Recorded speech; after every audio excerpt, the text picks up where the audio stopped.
What is your favorite urban legend? Aren't you glad you didn't turn on the light? This one was big when I was in college. College girl going out to party loses her key and asks roommate to leave dorm room door unlocked so she can get in later. Girl decides to spend the night with boyfriend but needs to grab her books from the room for classes the next day. She enters the unlocked room in the dark, grabs her books and leaves. The next day she returns to the dorm to find police outside of her room. Her roommate has been brutally murdered and written in blood on the mirror in her room is "Aren't you glad you didn't turn on the light?" This one and people can lick too are my faves.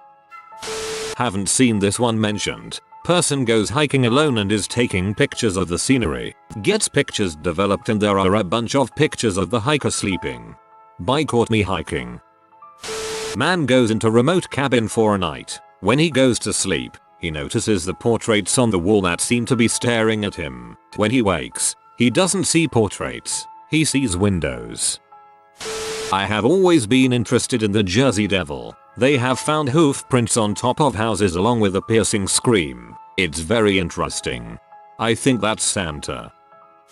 The choking Doberman. Woman comes home to find her dog is choking on something, having problems breathing. She takes him to the vet and returns home. A few minutes later the police arrive at her house, storm in and rush her out of there. They find an intruder passed out in her closet from loss of blood. Her dog had bitten off 2 of his fingers which the vet had removed from the dog's throat. My grandma told me this story when I was a kid. I'm pretty sure she thought it was real. There is a Japanese one. I can't remember the name of the yokai, but he lives in the bathroom. When you sit zone, he comes up behind you and asks you, do you want red paper or blue paper? If you chose red, he skins you alive. If you choose blue, he strangles you. The only proper response is no paper and he leaves you alone. I like with the Japanese ones that there always seems to be a right answer that will get you out of the situation. That removing a rib will allow you to perform autofellatio, and there's always that one celebrity who supposedly has done it, and the celebrity changes. For me it was Marilyn Manson. For someone else it could be Jack Black or something. It was rumored to be Marilyn Manson, but he never did it. Just like Kiss, the costume was all a show for the stage. His neighbors said he cuts grass in sweats and watches football like everyone else. Jackalopes. In Western New and Wyoming people get the joke, have things like jackalope museums and road crossing signs, but some people do believe jackalopes exist. If I recall correctly, it started because people would see rabbits infected with show papillomavirus. It causes tumors that resemble antlers to grow out of the head and body of rabbits. Showing my age here, but a classic urban legend is that Mikey, from Life cereal commercials, died on Pop Rocks and soda. What was amazing is how widespread it was in the pre-internet days. He ran out of life. When living in Warsaw, Poland, I was introduced to 2 urban legends, both of which are apparently true. The first being Black Roman, the king of all the slums of Warsaw and general crazy person who wanders the streets. It's silly, and if you refute his claims to be king he'll come at you with a Swiss Army knife. The second, however, is the story of secret KGB tunnels that span the city, specifically between the president's palace and several important political buildings for escape tunnels that were built by Stalin during Russian control of Poland. I've met Black Roman, but I still was not able to find the tunnels in my short stay in Warsaw. The wild chickens that live under the 101 freeway in Los Angeles. Too spooky for me. One that I heard as a kid was about a guy going to clubs and bars pinning notes to people. The needle he used was so thin that the victims wouldn't feel it, especially when they were drunk. The person would only find out much later when they found the piece of paper stuck to them. The note would say, "You now have HIV." The perpetrator had AIDS and infected the needles with his own blood. I've heard something similar, called AIDS pixies, which just poke you with the needle or whatever sharp thing, not leave it in you. Supposedly this is a common occurrence at raves, though it sounds ridiculous. A bit late to the party here, and this was told to me years ago, so I can only hope for the best. The story is as follows. A man went to Japan for a vacation. He decided to stay in a family-owned motel while exploring. After a long day out, he gets back to the motel. Walking to his room, he can hear a woman singing. It's the most mesmerizing voice he has ever heard. He decides to follow the voice and comes to a room. He peers through the keyhole and lo and behold, see this girl slowly dancing while singing. She dances with his back to him but he cannot move his eyes. He is totally transfixed by this girl. So this becomes a daily routine. He would get to the motel and go straight to the room to peer through the keyhole. So one day, he gets back and all he can think about is this girl. He goes to peer through the hole, but instead of a girl, it's just red, nothing else. This man's curiosity is gnawing at him, so he speaks to the owner. He asks him about the motel and if he knows anything about the girl he's seen in this room. The owner immediately drops his head. He tells the man that his daughter had stayed in that room and that he has been asked before about the girl. The only problem is, his daughter was brutally murdered in that room. When asked why she was killed, the owner responds with, they thought she was evil due to being born with a red eye. Hey, frick that in this thread and you. Psychology class in a large lecture hall with a professor lecturing in front of a blackboard. Students decide to use some positive feedback to mess with the professor. The further to the right he moves, the more alert and tuned in they'll appear. The further to the left, they'll start paying less attention. By the end of the semester, the prof is practically teaching from the right corner of the hall. Twist, the prof planted that idea and trained the students to pay attention. This story was actually told to my class by our psychology teacher, except for the twist part you added. Not really an urban legend, but more of a folksy backwards tale from my native Ozarks. Back in the 50s, the US government decided to modernize the entire northern region of the Ozarks by introducing a steady source of clean and efficient hydroelectric energy. Thus, in the 70s, construction of a dam on the Osage River was completed, and a massive valley that spanned several counties was filled in with a deluge of muddy brown water from the Osage. A decade or two after the dam was finished, maintenance workers at the dam reported that an inflow pipe had become plugged. The dam was shut down for a few days, and 2 divers went down to the bottom of the dam to see what the trouble was. Only one diver returned, and he scrambled out of the water as quickly as he could, spouting a tail of a gigantic catfish the size of a car that was blocking the inflow pipe. This catfish, which apparently had grown to such a monstrous size due to the ideal conditions for catfish at the base of the dam and the abundant food that was pulled in by the flow of the water,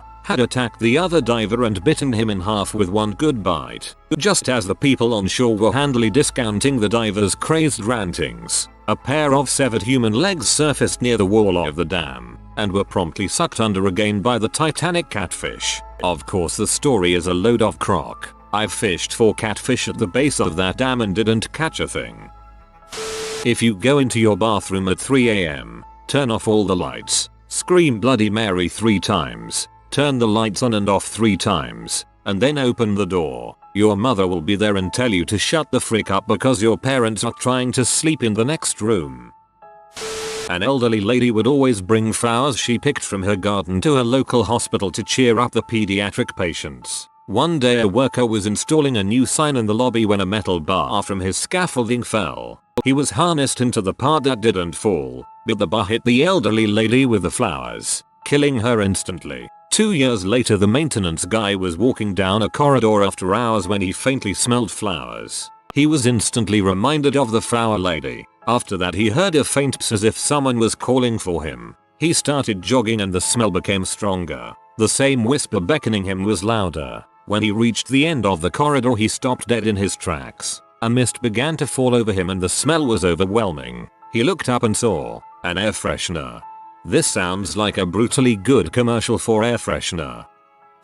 A woman in the 50s was super proud of her beehive hairdo and used a lot of hairspray to keep it in shape. After a few months her head started itching, so she went to the doctor and discovered a spider had built a nest in her hair, laid eggs, and they had all hatched. She had no choice but to shave her head, and with each pass of the trimmers, hundreds of spiders fell out and scrambled into every corner of her home. She presumably set her house and all her belongings on fire, because spiders. The doll with the growing hair and nails. My cousin told me when I was about 7 and I just hated my life for a few days, then forgot about it until I was about 15. Lead pipe Louis, TL, DR. Dude who kills girl with lead pipe is free and hangs out in small town Vermont. He's 100% real, but people here still think he's an urban legend because his story is just too crazy. There's a town here in Vermont that housed the old state hospital for the mentally ill. It's pretty well known for the copious amounts of the mentally ill that now fill several halfway homes there since the asylum closed. It's also home Ben & Jerry's and the Alchemist Heady Topper. Who knew? So the story goes that Lead Pipe Louie is one of the criminally insane that are now free to wander the town with no supervision. In the 80s, Lead Pipe Louie killed a girl in the middle of a pedestrian mall with a lead pipe because voices told him to. He was sent to the state hospital where he tricked the doctors into releasing him and now rides his bike around carrying a lead pipe waiting for the voices to tell him who's next. In high school, whenever we drive through this town, we try to guess which one was Lead Pipe Louie. I worked at one of those halfway houses during a college break and had a brief run-in with him, so his story has always freaked me out.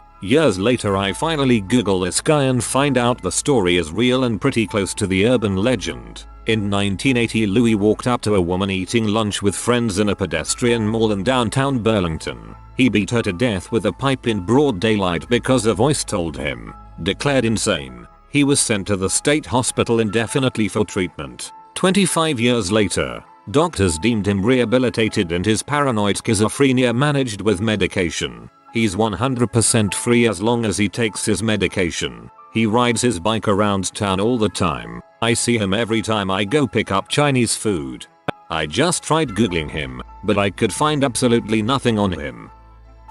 When I was a kid, I didn't know where your eyelashes went, like why they don't grow all down your face. For whatever reason, I got the idea that tiny little silkworms or whatever crawl into your room at night and chew off the extra, and I imagined their little cute faces. I would try and stay up all night and catch them, but I never did. This isn't really a legend of any kind. I just wanted to tell someone. That's freaking adorable.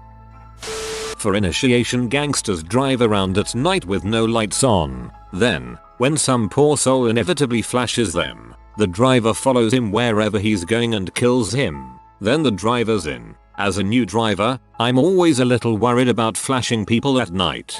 That car has been following us since you flashed your lights at them. Oh, okay. I'll drive to the police station. A popular urban legend, as told by a buddy of mine, and I fell for it. An old lady kept giving me strange looks at the supermarket. I didn't think much of it, so I ignored her and continued shopping. I picked out only a couple of items, a bottle of water and a granola bar, but she followed me around the store the whole time. I thought I had lost her, but when I got in line to pay, I noticed she was a few people ahead of me in line. She told the people behind her to go ahead of her, putting her right in front of me. She turned around to speak to me and told me that she had been watching me shop. She said that I looked exactly like her son, who had passed away recently. She began to cry. I consoled her, and she asked me for a favor. I said okay, anything to help her out. She asked if I would say goodbye to her, so she could get closure by saying goodbye to her son one last time. I was a little weirded out, but I agreed. She got to the cashier, rang up all of her groceries, and turned to me. She said goodbye, son. I said goodbye, mom, and added I love you. She smiled at me, blew me a kiss, and walked away. The cashier rang up my few items and said my total was $75.90. I said for only a water bottle and granola bar, to which he replied yes, and all of your mother's groceries.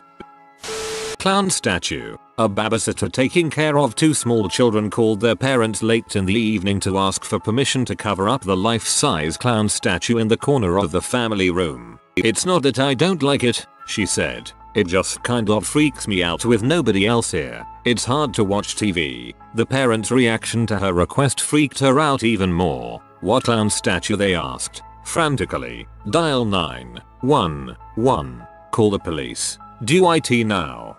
And the call came from inside the house. Oh, wait.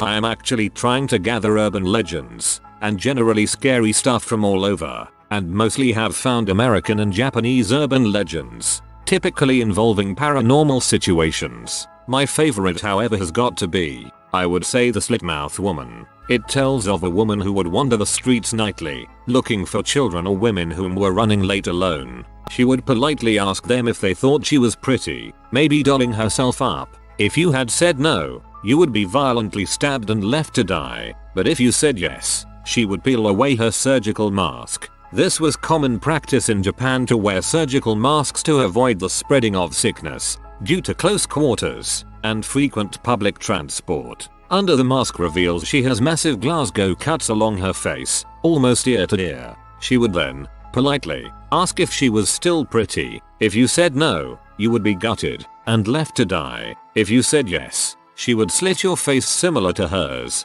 and you would possibly bleed out on the pavement. The only way to escape her is to ask if you, yourself, are pretty, calling her average or so-so, or simply saying you have to hurry along, as she will apologize and let you be on your way. Overall, this is my favorite paranormal legend, because all the American ones are cliché or copied from Britain. The Jersey Devil. But there's one in the Japanese side of my family about an ancient samurai sword that is somewhere with distant relatives that will continue to be passed down to children and the family with Japanese blood. Babysitter gets several calls late at night. After a while, she gets freaked out and calls the police, asking if they can track the number. 2 minutes later they call back. Go outside now and wait for us. The calls are coming from inside the house. When a stranger calls. My mom comes from an old school Chinese family, and my grandparents have tons of superstitions legends they believe in. One of the stories that my mom told me is that if you're sick and have a dream, don't eat or drink anything in the dream, especially if somebody in the dream offers you something. If you do, you're going to become a part of that world, you're gonna leave the real world. When my mom was growing up, one of her neighbors became really ill, and said that for multiple days she would have the exact same dream of walking around in a bakery. Everything in the bakery smelled and looked amazing, but she didn't touch anything. Then one day in the dream, a woman in the bakery offered her a slice of cake, and she politely refused the cake. After that night she never had that dream again. Where I grew up, a woman named Mamie Thurman was murdered with her throat cut ear to ear in around the 1920s-1930s. Her body was dumped on a road that led to a coal mine. A rich businessman confirmed that she had been cheating on her husband with him, but her lover's black handyman was convicted of the crime. Oddly enough, her body is now lost after her grave was moved by her family. Now no one knows where her resting place is. People believe that her lover was the one who killed her, and she's said to haunt the road. Now this is where things get weird. People claim to have picked up a female hitchhiker who disappears after they've driven for a while, and there's some strange magnetic pull at the bottom of the hill. If you stop there and shift into neutral, your car will appear to roll backwards uphill, and locals say that Mamie is trying to pull you up the hill to the place she was dumped. I've done the backwards uphill thing, but I haven't been outside of the car to observe if the car truly rolls up the hill or if there's a small dip in the road for your car to roll into. I discovered this one while living in South Korea. Fans left on in a closed room remove oxygen and cause death by suffocation. As a result of this myth, fans in Korea are all equipped with sleep timers. Hilarious, yet serious, fan death. A young man is out clubbing. His drink gets spiked. The next thing he knows, he wakes up in alleyway in a pool of blood, with a stitched up wound minus a kidney. My ex-mom-in-law used this to stop my ex go traveling when he was 18. He never got to go.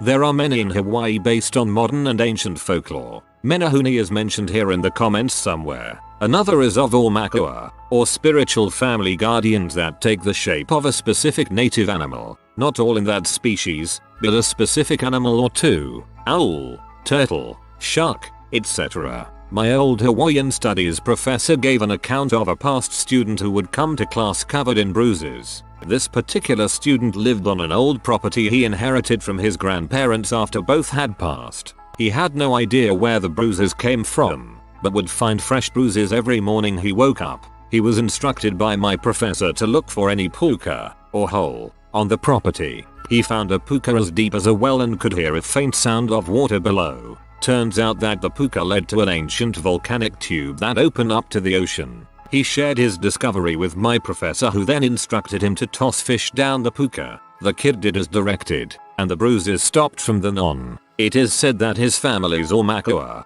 a shark, had occupied that volcanic tube, and it is each family's responsibility to take care of their particular Omaka, else there be consequences. Knowledge of Omakua is kept secret for protection from those who would mean to do it harm. It's likely that this guy's grandparents had been feeding this shark up until their passing and did not pass that knowledge onto their grandson. The native Hawaiian concept of responsibility is that you have that responsibility whether you are aware of it or not. Ignorance does not get a pass, as is the case for this guy getting bruised for not fulfilling his responsibility of caring for his Omakua. This might be a bit superstitious, but here's a few things that could be more relevant to anyone thinking of visiting Hawaii and might do some hiking. 1. Always hike with a partner. However, if you still decide to hike alone or get separated from your group, do not answer to anyone whose voice you don't recognize. If you hear a voice trying to lead you, do not follow it. It is believed that mischievous spirits occupy the forest and may lead you off a cliff.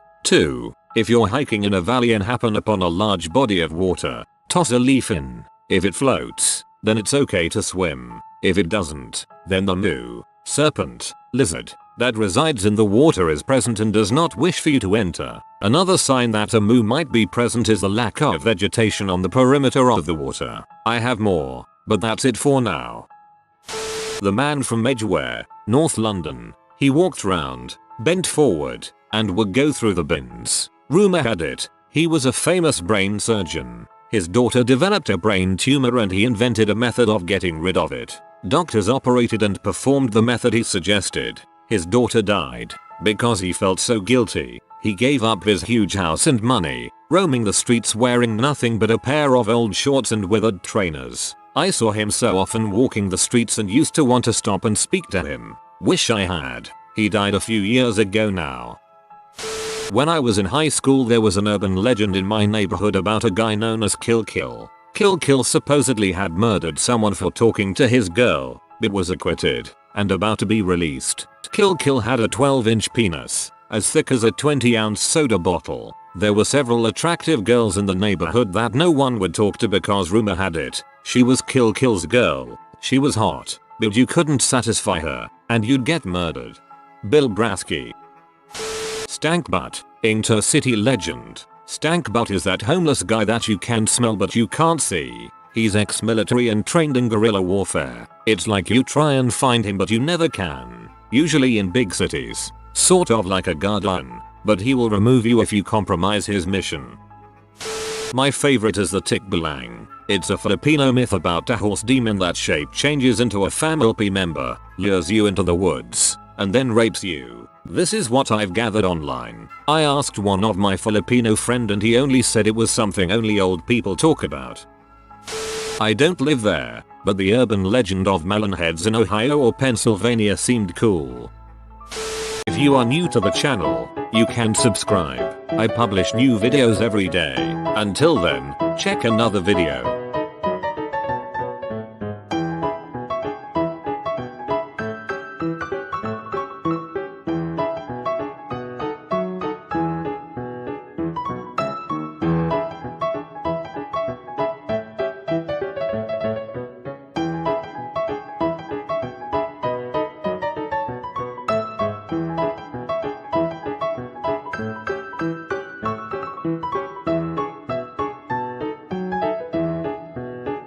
Bye for now.